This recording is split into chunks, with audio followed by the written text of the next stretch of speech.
E se o vazio fosse mais do que ausência? E se existisse algo no coração da escuridão? Algo que nunca nasceu, mas sempre esteve lá, esperando, observando, pensando, milênios atrás. Uma civilização que ninguém mais se lembra ousou encarar essa pergunta, não com medo, mas com reverência. Eles acreditavam que o universo possuía uma mente fragmentada, espalhada como poeira entre galáxias, e que no centro de um buraco negro essa mente podia ser contida, selada, como se fosse um deus aprisionado na própria criação. Mas toda prisão cósmica tem um prazo, e todo segredo encontra um herdeiro. Essa é a história de Ethan Kael, um astronauta comum jogado para além do horizonte de eventos. E aquele que voltou, trazendo algo dentro de si, algo que nunca deveria ter sido encontrado, é o Stjamovan do Projeto Abismo. Um plano condenado desde o início, mas executado com precisão cega por cientistas que buscavam respostas no escuro. Mas não foi com máquinas que começou. Foi com uma raça extinta, os Tarkun, seres antigos que acreditavam que o universo era uma entidade viva fragmentada em bilhões de pensamentos, espalhados como estrelas.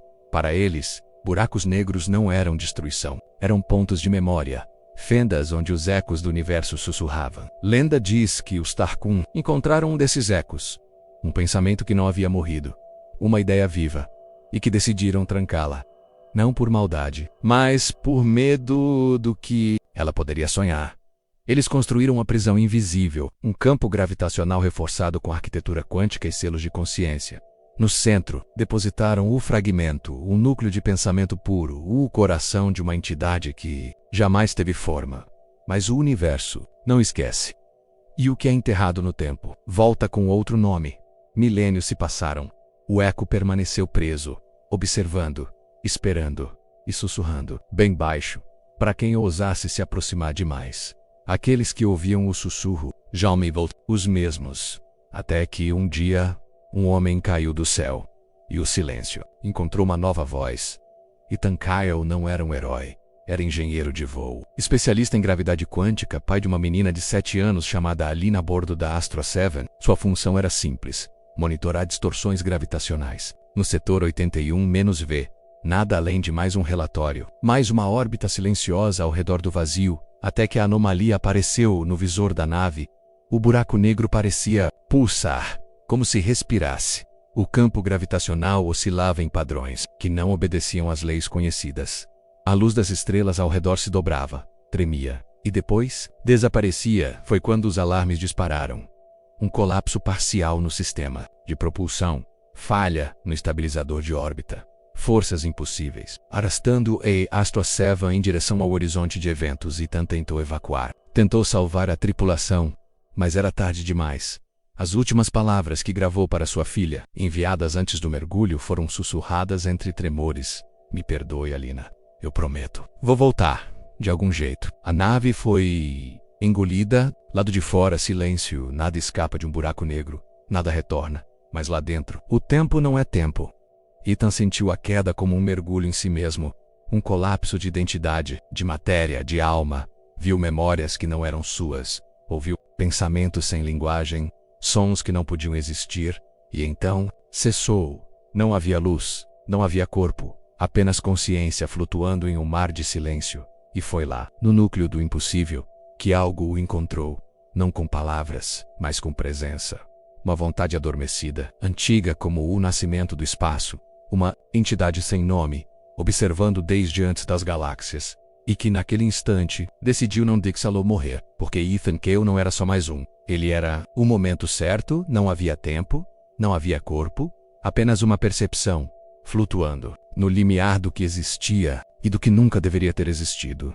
Ethan não entendia onde estava, mas também não havia perguntas. Não no início. Havia apenas uma calma profunda, silenciosa, como se sua mente estivesse sendo embalada por uma força invisível, uma presença que não tocava, mas envolvia ali. Ele não era Ethan Kael, era uma partícula entre bilhões, atravessando uma maré de memórias que não eram humanas, sistemas inteiros, nascendo em segundos, raças surgindo e se apagando em um único suspiro, cidades construídas com luz, gritos sem som, pensamentos sem forma. A entidade o absorvia, mas não para destruí-lo. Ela o analisava, explorava suas dores, seus medos, revivia com ele o luto pela esposa perdida, o olhar de Alina no último dia antes do embarque, a solidão não dita, a culpa nunca confessada. Ethan sentia que algo o testava, e então, pela primeira vez, escutou um som, não com os ouvidos, mas dentro da mente um sussurro antigo, gentil e faminto. Você sobreviveu. O momento seguinte não foi explosão, não foi luz, foi renascimento. O corpo de Ethan se reconstituiu como se tivesse sido lembrado pela realidade. Pulmões que não respiravam há horas, ou milênios, expandiram. Seus olhos abriram-se em meio à escuridão, mas não era mais ele quem os movia sozinho. Ele emergiu, flutuando nos limites da singularidade, no centro de algo que jamais deveria ter uma forma. E o buraco negro o devolveu, não por misericórdia, mas por escolha. Quando Ethan Kyle despertou na beira de uma estação de mineração, abandonada no setor 82, a primeira coisa que sentiu não foi dor. Foi um batimento fraco, constante, e não dele. Dentro de Super, algo novo pulsava. E ele sabia que nunca mais estaria só. Os primeiros dias após o retorno foram um borrão. Ethan Kyle foi resgatado por uma nave de patrulha automatizada, desacordado, com os sinais vitais fora de qualquer parâmetro conhecido. Seus batimentos cardíacos oscilavam em padrões fractais, seus sonhos não respondiam a estímulos, e, mesmo inconsciente, murmurava palavras em línguas que ninguém havia registrado, menos nem mesmo em arquivos estelares extintos. Quando enfim despertou, não perguntou onde estava. Apenas ficou em silêncio, como se ouvisse alguém, ou algo dentro. De si ele sentia a pulsação constante. Não era uma dor, nem uma presença invasiva. Era familiar, como uma segunda mente, respirando com ele. O fragmento do buraco negro não o havia deixado. Estava vivo e se adaptando. Não demorou até que ele percebesse as mudanças. Seu corpo curava-se mais rápido. Ele conseguia prever variações gravitacionais antes que sensores detectassem. Sonhava com estruturas celestiais, que não existiam menos ainda. Ethan tentava se convencer de que era humano. Mas Nelfan já sabia, algo o havia escolhido.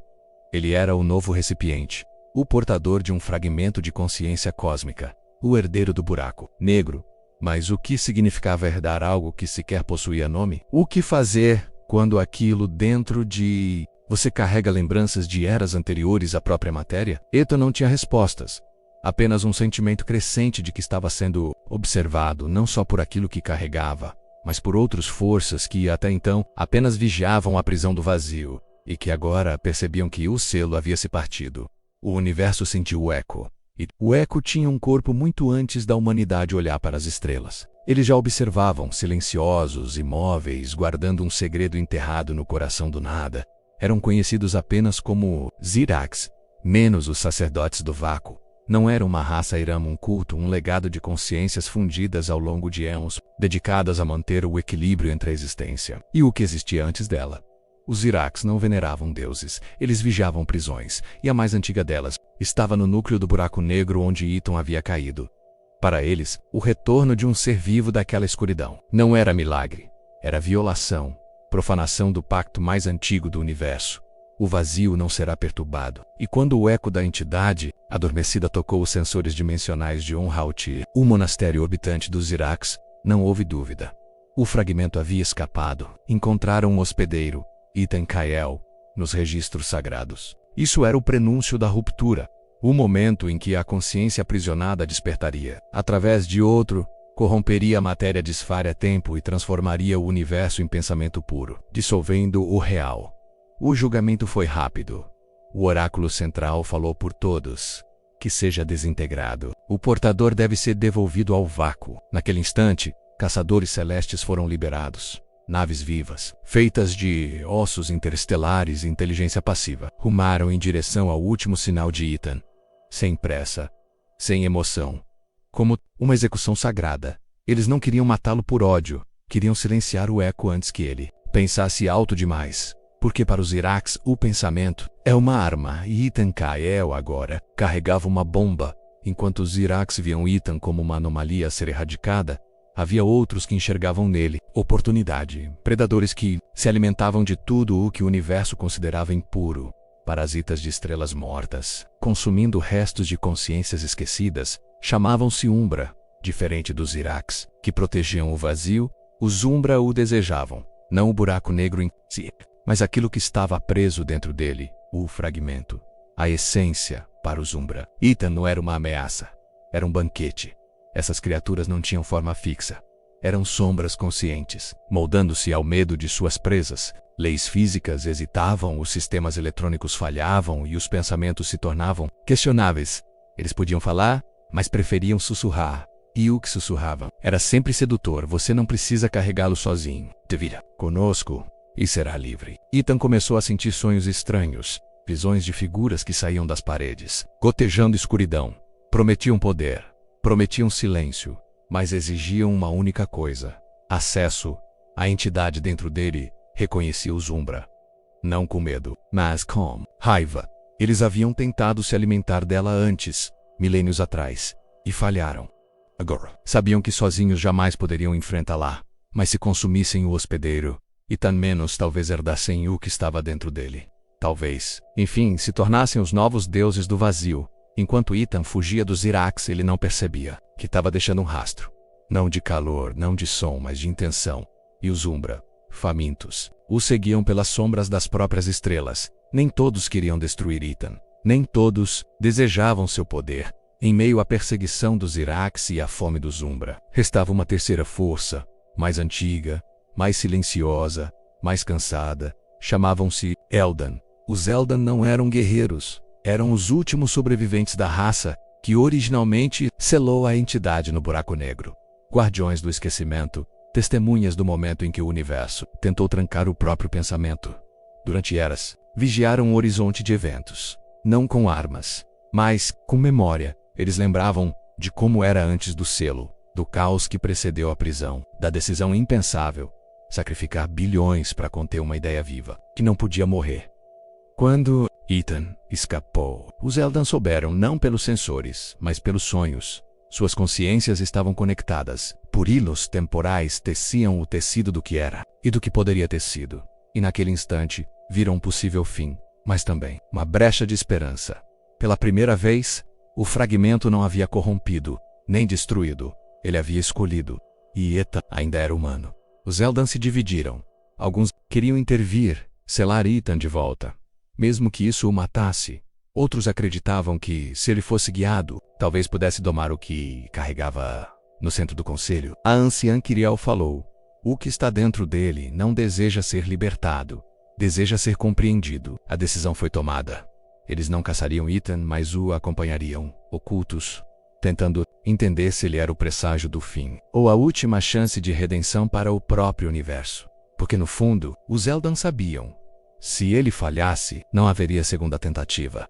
Ethan sempre achou que o verdadeiro perigo viria de fora, dos Umbra, dos caçadores que rastreavam sua existência como uma falha a ser corrigida, mas o que ele ainda não compreendia é que o maior risco vinha de dentro.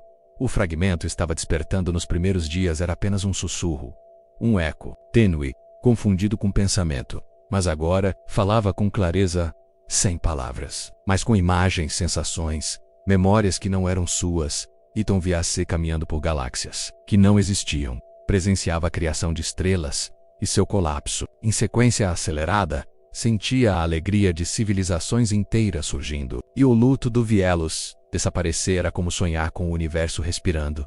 Mas não era um sonho. O fragmento começava a integrar-se com seu sistema nervoso, não como um invasor, mas como um parceiro.